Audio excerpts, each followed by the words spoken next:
Nah, yang ilegal ini biasanya visa turis. Dia visa turis harusnya 30 hari berangkat, ya. Kemudian tidak kembali lagi. Setelah tidak kembali, apa yang terjadi? Karena ilegal, karena unprocedural, menghadapi masalah buat video kepada Bapak Presiden Republik Indonesia, tolong pulangkan kami, saya mengalami kekerasan di sini. Tapi negara ini baik, Pak. Coba kalau negara ini nggak baik, paling ketika video-video itu kita jawab, ya salah sendiri, kenapa mau berangkat tidak resmi gitu kan? Enggak, negara ini baik. Mereka yang sudah terlanjur ada di luar negeri bermasalah itu dikembalikan oleh negara. Gimana nggak baik tuh? Ya, tiketnya dibayarin oleh negara. Tiba di Indonesia, kami urus dan kami kembalikan ke daerah asal, dibiayai oleh negara. Baiknya negara itu. Karena Presiden katakan, kalau mereka sudah terlanjur ke luar negeri, itu bukan salah mereka. Itu salah aparat kita yang tidak mampu menyelamatkan mereka, mencegah mereka. Keren nggak punya Presiden gitu? Jadi apapun mereka harus dikembalikan oleh negara. Negara bertanggung jawab pada mereka. Kemarin Presiden memberikan hadiah di bulan kemerdekaan, ada 2. Saya ikut rapat 3 hari lalu di Istana. 1, pekerja migran Indonesia untuk kiriman barang ke Indonesia. Apakah barang yang dikirim, apakah saat dia cuti bawa barang, atau karena selesai kontrak, itu diberikan relaksasi pajaknya, Pak. Sebesar $1.500. Ya, $1.500 itu 23 juta. Yang penumpang lain nggak boleh. Warga negara Indonesia yang lain tidak boleh. PMI diberikan relaksasi. Plus, kalau dari luar negeri, bawa handphone yang dibeli di sana, dia tidak perlu lagi untuk meregistrasi emailnya. Bebas. Registrasi email itu lama kan di bandara, Pak, antri, kemudian harus bayar. Ini enggak. Dibebaskan oleh Presiden. Presiden juga merespon rencana program kita tentang penyiapan pembangunan rumah murah bersubsidi untuk pekerja migran Indonesia. Tuh, rumah murah aja disiapin untuk pekerja. Kerja baik-baik, disiplin menabung, nyicil rumah untuk masa depan. Bismillahirrahmanirrahim. Assalamualaikum warahmatullahi wabarakatuh. Kita bisa melihat sebuah potret bagaimana anak-anak bangsa yang menjadi korban penempatan ilegal. Tidak resmi ya, tadi. Korbannya sudah banyak berjatuhan.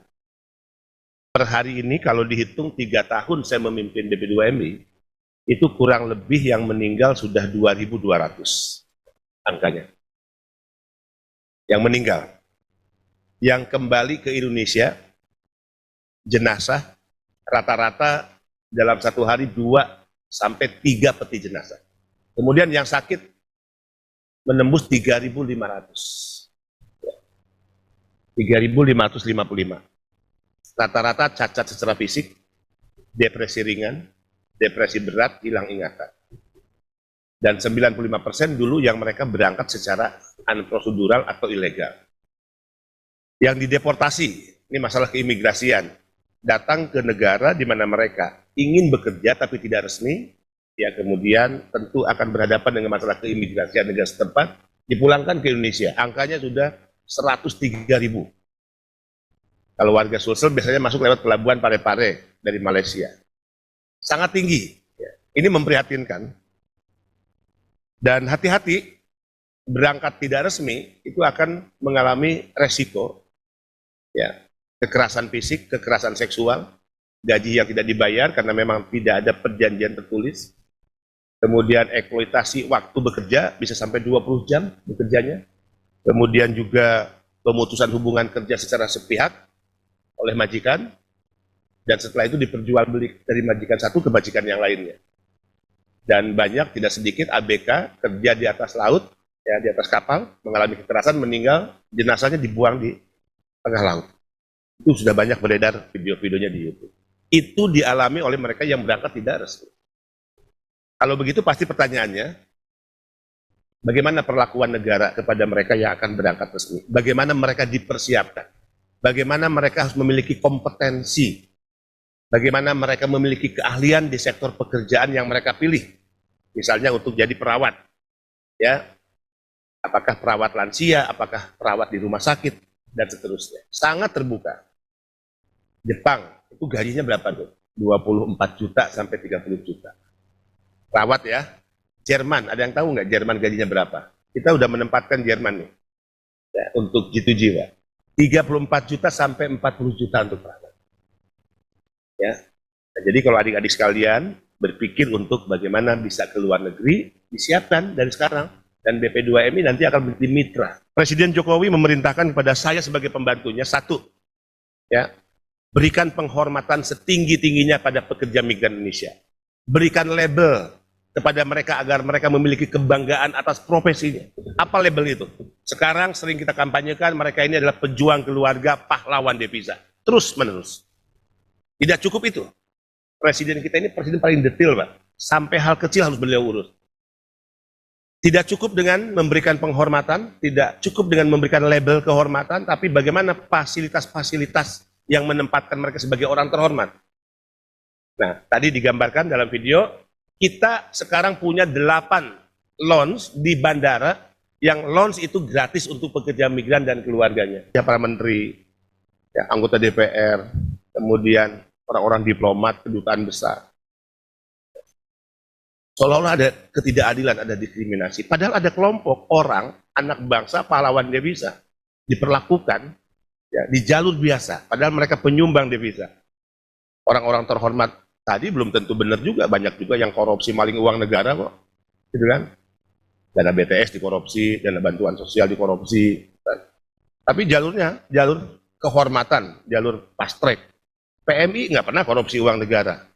Sehingga harusnya PMI dong diberikan jalur kehormatan atau fast track. Nah, selain lounge, Presiden perintahkan buatkan fast track bagi mereka agar mereka punya jalur khusus, tidak dicampur dengan penumpang umum, tidak mengalami antrian panjang dan berdesak-desakan. Untuk pekerja migran Indonesia. Lihat nih, fast tracknya, karpetnya warna biru bertuliskan VVIP pekerja migran Indonesia.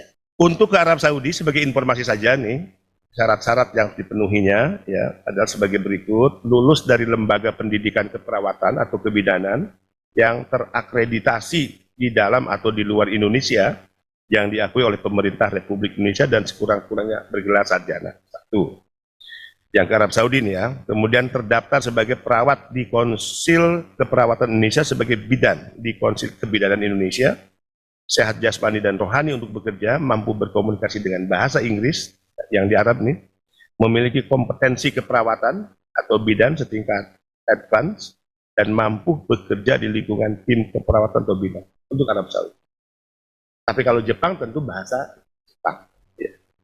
Ayo rebut peluang kerja ini, dan tentu pesan lainnya adalah jangan tertipu karena ada calo datang ke kampung kita, mengiming-imingi pekerjaan, dijanjikan berangkat secara cepat, kemudian seolah-olah dibiayai oleh mereka yang padahal itu bohong semua.